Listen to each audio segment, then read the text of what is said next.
Good morning, guys. So, today I'm going to head to... I was trying to decide if I was going to go to Walmart or just Metrotown, but I think I'm going to go to Metrotown because it's just another crappy, kind of cold, rainy day out. So I'm going to go to Metrotown and get the kids' birthday presents. I almost say Christmas. Just go down there quickly to get them, and then that way I won't spend any more unnecessary money. Well, this money's necessary. I also have to take a quick stop at London Drugs to pick up more of my, pick up a refill for my medication. So yeah, I'm going to be doing a little bit of running around today.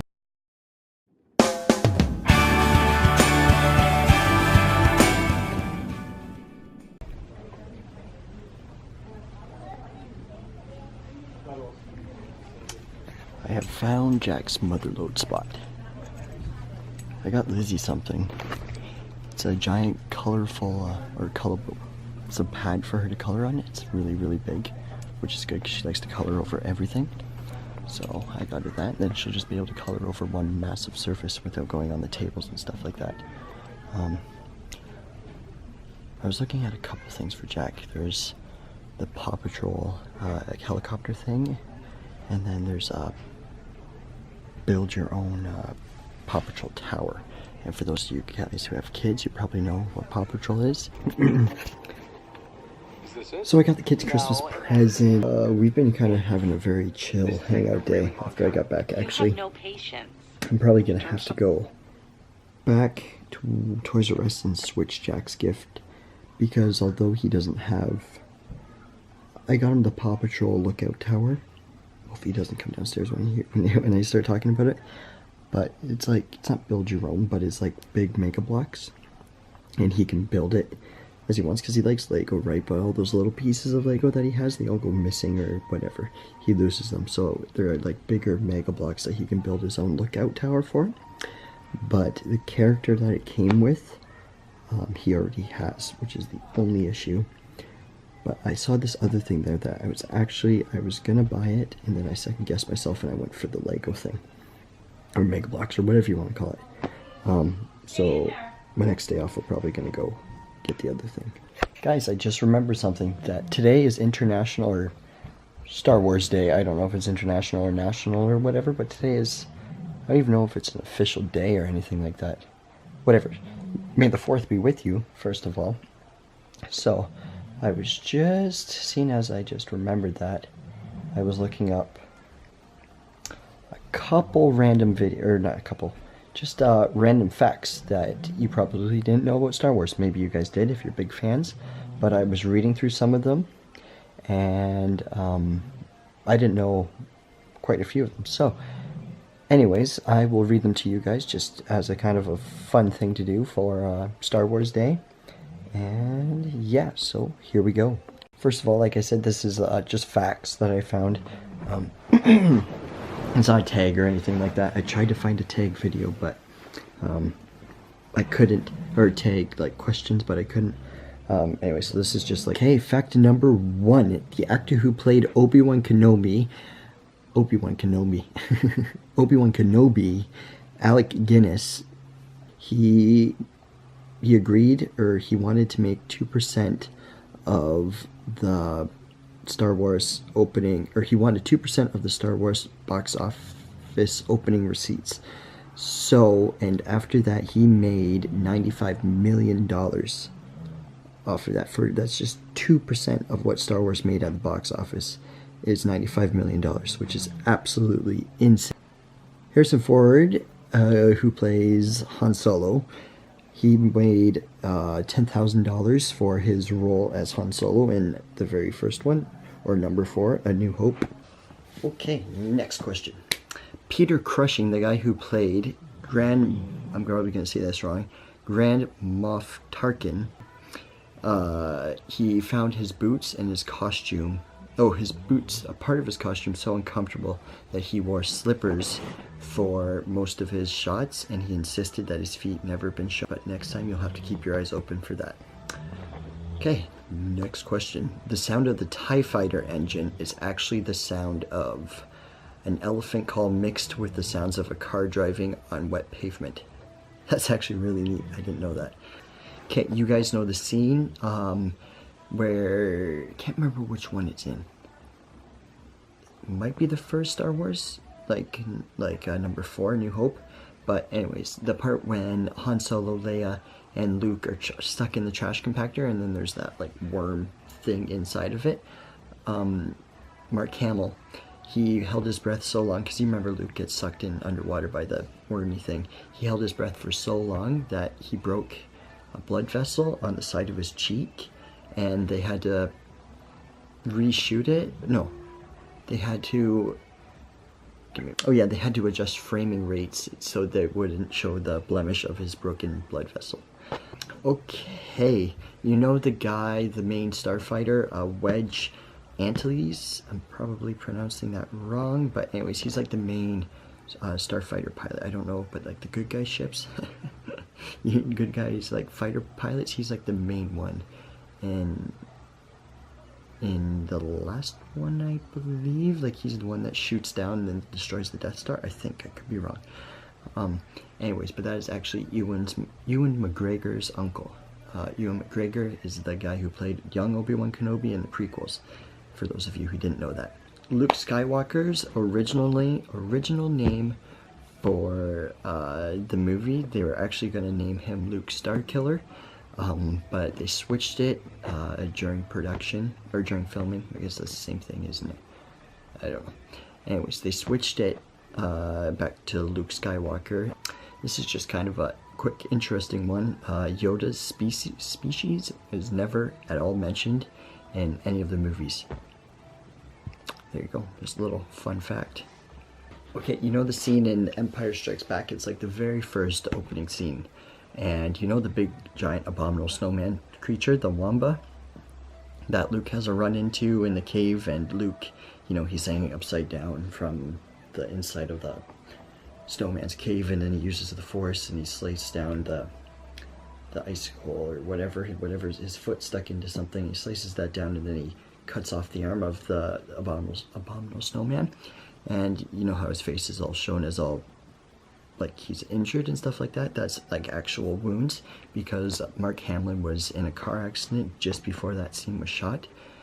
And actually that scene didn't even exist until the incident when he was in a car accident, and the side of his face was injured and stuff like that. So they actually filled in that scene. That way it would kind of flow in, I guess you could say, with the scarring on Hamlin's face. Now this one I find really, really funny. So Yoda was originally played by by a monkey wearing a mask. That's really funny. Oh no, sorry. Let me rephrase that. He was originally going to be played. He never was. He was going to be played by a monkey with a mask.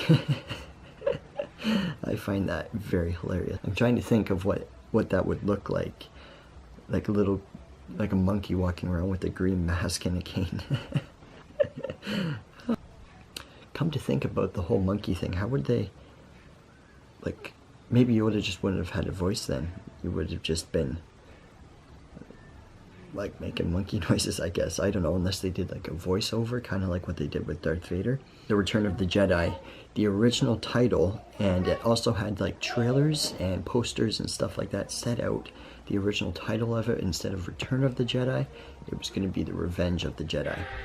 It doesn't say exactly why they switched it, but yeah, that's going to be the original title. Because of the original title of the name, The Revenge of the Jedi, the Star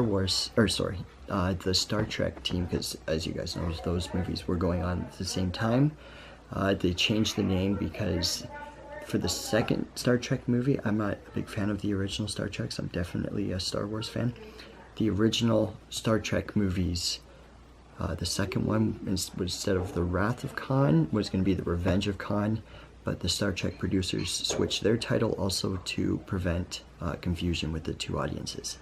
The Star Trekkies and the Star Warsies, if that's even what they're called.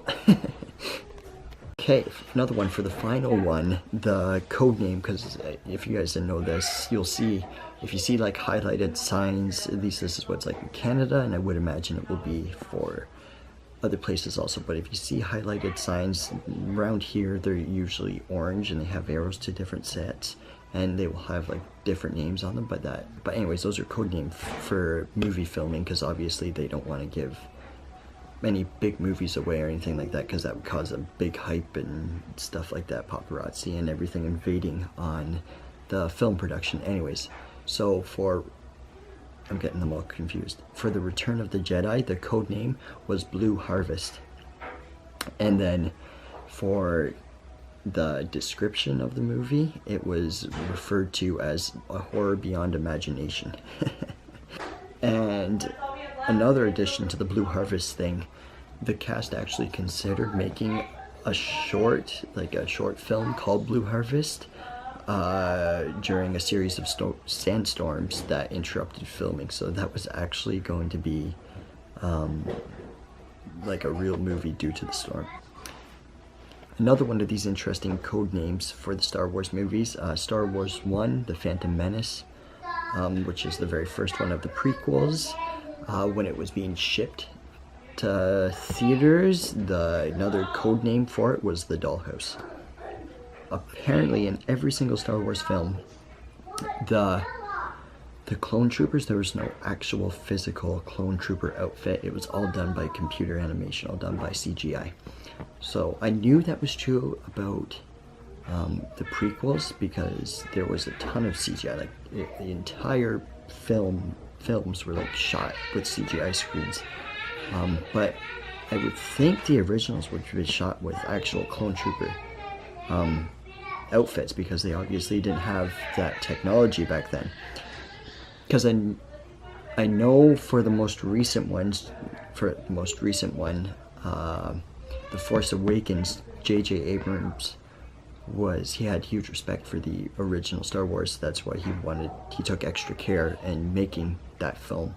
And I know that he used practical effects like the old ones. So it would make sense that the older ones used actual clone trooper costumes. At least interesting one about the theme music, you know, dun, dun, dun, dun, dun, dun, dun, dun, dun, you know, Star Wars theme music. Disco version of that became a #1. I don't know, it's not box office, but it became #1 on the charts of in 1977. So that's when the first one came out. And it held for 2 weeks. There you go. So if any of you guys who remember the original Star Wars, and if you remember hearing the original soundtrack, or the main, like, you know, the famous soundtrack or song, whatever you want to call it, from the original Star Wars. So if you remember a techno version of it, comment in the box, because that would be really cool to hear if one of you guys actually remember hearing that. And that's it, guys. I skipped over a couple of them that didn't really seem too interesting for me. It was only like 3 or 4. It wasn't really anything too spectacular. So I hope you guys enjoyed Star Wars facts I gave you. Some of them, they were pretty cool. A lot of them were pretty neat. So yeah, let me know what you guys thought about this, the facts. And if you have any other interesting facts about Star Wars, or if when you were a kid you remember something important about either like the prequels, like when I was a kid. I don't remember being super hyped for the prequels. Like, I mean, I've seen the older ones with whatever, my uncles or whatever. But I don't remember being like super hyped for the prequels when I was younger. But I did see every single one of them in theaters. But yeah, for everybody from like the originals, if you guys remember like something you were excited about, or something interesting about the original Star Wars, comment in the box. I really would like to hear about them, and maybe we can get a bit of a discussion going about Star Wars, just kind of for fun. Okay guys, that's it for today. But like I said before, if you guys have any other facts that you know about Star Wars, or stuff that you remember about when the first Star Wars movies came out, or anything Star Wars, comment in the box and we'll try and get a discussion going.